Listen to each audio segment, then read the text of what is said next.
사도신경 하심으로 1월 3일 에바다교회 오늘을 여는 말씀 시작하겠습니다. 나는 전능하신 아버지 하나님 천지의 창조주를 믿습니다. 나는 그의 유일하신 아들 우리 주 예수 그리스도를 믿습니다.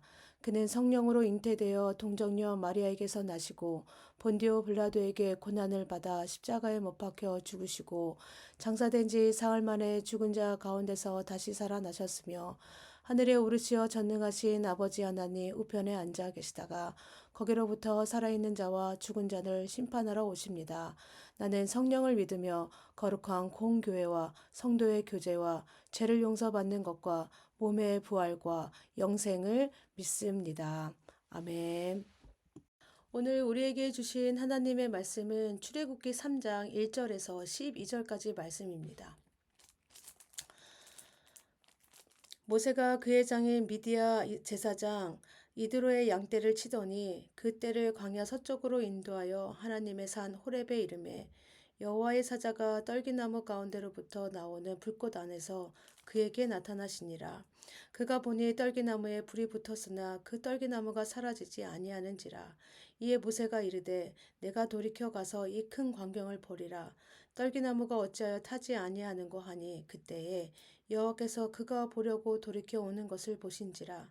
하나님이 떨기나무 가운데서 그를 불러 이르시되 모세야 모세야 하시매 그가 이르되 내가 여기 있나이다. 하나님이 이르시되 이리로 가까이 오지 말라. 내가 선 곳은 거룩한 땅이니 내 발에서 신을 벗으라. 또 이르시되 나는 내 조상 하나님이니 아브라함의 하나님, 이삭의 하나님, 야곱의 하나님이니라. 모세가 하나님 배웠기를 두려워하여 얼굴을 가리매 여호와께서 이르시되 내가 애굽에 있는 내 백성의 고통을 분명히 보고 그들이 그들의 감독자로 말미암아 부르짖음을 듣고 그 근심을 알고 내가 내려가서 그들을 애굽인의 손에서 건져내고 그들을 그 땅에서 인도하여 아름답고 광대한 땅, 젖과 꿀이 흐르는 땅, 곧 가나안 족속, 헷 족속, 아모리 족속, 브리스 족속, 휘이 족속, 여부스 족속의 지방에 데려가려 하노라. 이제 가라. 이스라엘 자손의 부르짖음이 내게 달하고 애굽 사람이 그들을 괴롭히는 학대도 내가 보았으니 이제 내가 너를 바로에게 보내어 너에게 내 백성 이스라엘 자손을 애굽에서 인도하여 내게 하리라. 모세가 하나님께 아뢰되 내가 누구에게 바로에게 가며 이스라엘 자손을 애굽에서 인도하여 내리이까. 하나님이 이르시되 내가 반드시 너와 함께 있으리라. 내가 그 백성을 애굽에서 인도하여 낸 후에 너희가 이 산에서 하나님을 섬기리니 이것이 내가 너희를 보낸 증거니라. 아멘. 오늘 읽은 말씀은 모세가 하나님으로부터 소명을 받는 장면입니다. 모세는 출애굽의 지도자이며 이스라엘 민족의 건국자이자 모세오경을 기록한 대선지자입니다. 그런 점에서 하나님께서 모세를 부르시는 장면은 어떤 위대한 인물의 매우 특별한 신앙 체험으로 보일 수 있습니다. 그러나 모세와 하나님과의 만남을 살펴보며 모세의 특별한 삶이 아닌 일상적인 삶 가운데 찾아오셔서 그를 부르고 계신다는 것입니다. 모세는 자기 민족을 학대하는 애굽 사람을 보고 분개하여 그들을 죽였고 이 사실이 발각되어 미디안 강야로 도망칩니다. 모세는 미디안 강야에서 40년의 시간을 보냅니다. 궁전에서 화려하고 풍요로웠던 시간은 다 잊어버렸을 것이고 매일 양을 치는 목자로서의 삶을 살았습니다. 어느 날 모세가 호렙산에 이르러 신기한 광경을 보게 됩니다. 떨기나무에 불이 붙었는데 그 불이 사라지지 않는 것입니다. 4절 말씀 보겠습니다. 여호와께서 그가 보려고 돌이켜 오는 것을 보신지라. 하나님이 떨기나무 가운데서 그를 불러 이르시되 모세야 모세야 하시매 그가 이르되 내가 여기 있나이다. 하나님의 불이 붙었던 곳은 모세가 평상시에 다니던 길이었고 자신이 양떼를 먹이던 삶의 현장이었습니다. 하나님은 메마르고 땀에 베이고 냄새나고 또 모세가 항상 생활하던 그 삶의 현장으로 찾아오신 것입니다. 그곳에서 하나님은 모세에게 이렇게 말씀하십니다. 5절입니다. 하나님이 이르시되 이리로 가까이 오지 말라. 내가 선 곳은 거룩한 땅이니 내 발에서 신을 벗으라. 하나님은 지금 모세가 선 곳이 거룩한 땅이라고 말씀합니다. 거룩한 땅이 어디입니까? 성전일까요? 사람들이 많이 모인 광장일까요? 아닙니다. 먼저 음, 삶의 현장이었습니다. 하나님이 임하시는 매일 다니는 호렙산이 이제 거룩한 땅이 되었습니다. 양들을 먹이고 쉬게 했던 그곳이 바로 하나님이 임하심으로 거룩한 땅이 되었습니다. 모세의 일상적인 삶의 현장이 거룩한 현장으로 변하는 순간은 언제였냐면 하나님께서 임하셔서 그의 이름을 불러주실 때였습니다. 네, 하나님의 임재 연습이라는 책이 있습니다. 이것은 로렌스 형제가 쓴 책인데 로렌스 형제는 부엌의 성자로 불렸던 사람입니다. 왜 그러냐면 40년 동안 부엌에서만 일했기 때문입니다. 그런데 그는 그 부엌 일을 결코 사소한 일이라고 생각하지 않았습니다. 그 사소한 일을 어떻게 했냐면 주님께 하듯 하였습니다. 그 일을 통해서 하나님의 임재를 경험하였고, 그래서 그는 뭐라고 얘기하냐면 내게 노동 시간은 기도 시간과 다를 바가 없다. 내가 일하는 주방은 시끄럽고 어수선하지만 여러 사람이 동시에 이것저것 찾느냐 분주하지만 그 속에서 나는 말할 수 없는 평온함 중에 하나님을 놓치지 않는다. 무릎 꿇고 성찬을 받을 때와 똑같다. 라고 말합니다. 로렌스 형제는 그 부엌에서 일하는 그 곳이 하나님과 함께함으로 어떻게 되었냐면 거룩한 땅이 되었습니다. 내가 비록 부엌에서 일하고 있지만 그곳이 바로 내가 무릎 꿇고 성찬을 받는 그 거룩한 시간과 똑같다고 지금 이야기하고 있습니다. 베드로가 고기를 잡다가 주님을 만났습니다. 그때 예수님께서 뭐라고 말씀하십니까? 내가 이제 너를 사람 낚는 어부로 부르셨습니다. 그렇게 말씀하십니다. 그 부르심의 현장, 예수님께서 사람 낚는 어부로 부르시는 예수님과 함께하는 그 삶의 현장이 무엇으로 변했냐면 바로 거룩한 땅으로 변했습니다. 우리 삶의 한복판에서 주님은 찾아오십니다. 하나님이 우리와 함께 하심으로 우리의 삶의 일터가 어떻게 됩니까? 거룩한 성전으로 변화됩니다. 우리가 공부하는 학교가 거룩한 곳으로 변화됩니다. 우리가 모여 예배하며 서로 섬기는 교회가 하나님의 거룩한 산이 됩니다. 하나님이 함께 하시는 곳은 그 어디든 상관없이 어떤 곳으로 변화되냐면 거룩한 곳으로 변화됩니다. 하나님은 우리 가운데 찾아오셔서 우리의 일상을 거룩하게 만들어 주십니다.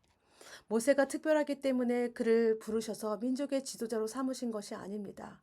그도 어땠냐면 그 하나님 부르심 앞에 그 더럽고 냄새나고 먼지 쌓인 신발을 벗음으로 하나님의 거룩함 앞에 섰어야 했습니다. 자신의 얼굴을 가릴 정도로 하나님의 모습을 볼 수 없었습니다. 그건 무엇을 말합니까? 그만큼 죄 많고 부족하고 연약한 사람이었다는 것입니다.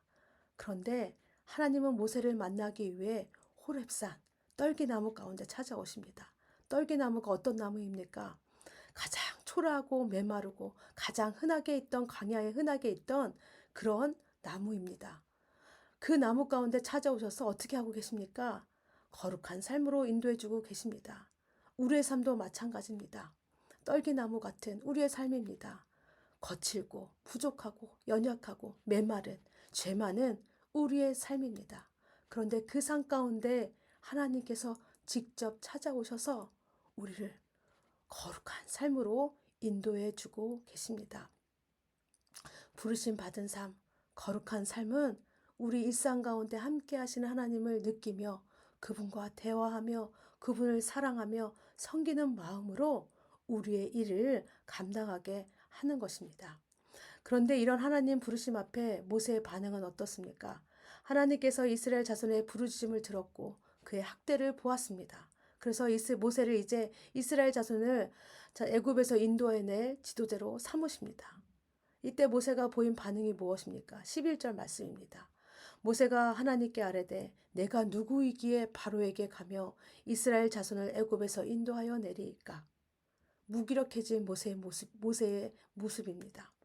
자신의 위치와 능력을 봤을 때는 이스라엘 민족을 인도할 만한 자격이 없다고 이야기합니다. 모세 자신은 민족 지도자로서 능력도 없고 자격도 되지 않는다고 지금 하나님 앞에 이야기하고 있습니다. 모세의 생각에는 하나님의 일을 하는 데 있어서 인간의 능력, 자격이 중요하다고 생각했습니다.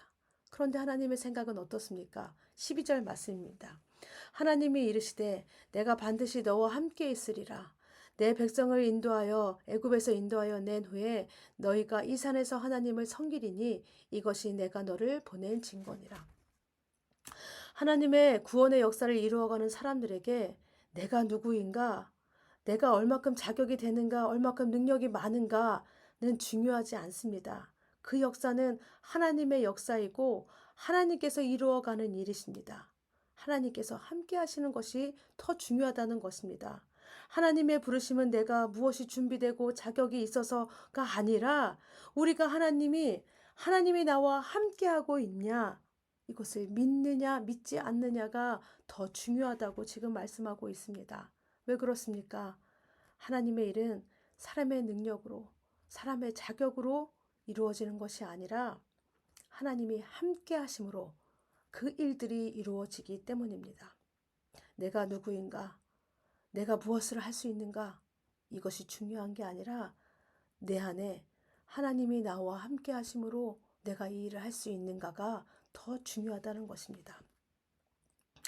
예, 우리와 함께 하신 하나님은 전능하신 하나님이십니다. 우리에게 사명을 주셔서 가시라고 하실 때는 그 뜻을 성취하는 것은 사람의 능력이 아니라 하나님의 능력 가운데 이루어지는 것을 말씀하고 있습니다. 이스라엘 백성의 구원의 역사가 어떻게 이루어져 가고 있는가는 하나님께서 약속하신 대로, 말씀하신 대로 당신의 일을 이루어가고 있습니다. 하나님께서 하시는 일입니다. 부르심 받은 우리는 하나님의 일을 이루기 위해 쓰임받는 사람입니다. 내가 능력이 있고 없고보다, 내가 자격이 있고 없고보다 이것이 문제가 아니라 내가 하나님을 얼마나 신뢰하며 의지하고 하나님 말씀대로 따라가고 있는가가 더 중요합니다. 우리에게도 맡겨진 일들이 참 많습니다. 부모로서, 자녀로서, 직장인으로서, 사회 구성원으로, 또 교회 성도로 우리가 가져야 할 마음가짐은 무엇입니까? 내가 얼마나 능력이 많고 자격이 되고 얼마나 할 수 있는가가 아니라 내가 얼마나 하나님을 믿고 신뢰하는가, 하나님 말씀대로 따라가고 있는가, 이게 더 중요하다는 것입니다. 그래서 여러분, 우리는 하나님께서 주신 사랑의 마음과 지혜와 능력으로 내게 맡겨주신 일들을 행해야 합니다. 그래서 오늘 하루 우리가 더 자주 하나님을 생각하며 하나님을 의지하는 여러분들 되시기를 바랍니다. 그래서 우리가 일할 때, 자녀들을 돌볼 때, 부모님들을 섬길 때, 나에게 맡겨진 그 모든 일들을 감당할 때, 교회를 섬길 때 하나님을 더 의지함으로 하나님께서 주신 사랑, 지혜, 능력으로 우리에게 맡겨진 일들을 잘 감당하는 여러분들 다 되시기를 바랍니다. 우리 함께 기도하겠습니다. 먼저 기도하실 때 우리 일상적인 삶 가운데 찾아오신 하나님의 임재를 경험하게 하시고 하나님을 더 신뢰하고 의지함으로 우리에게 주신 모든 일들을 잘 감당하게 하여 주시옵소서라고 기도해 주시고요.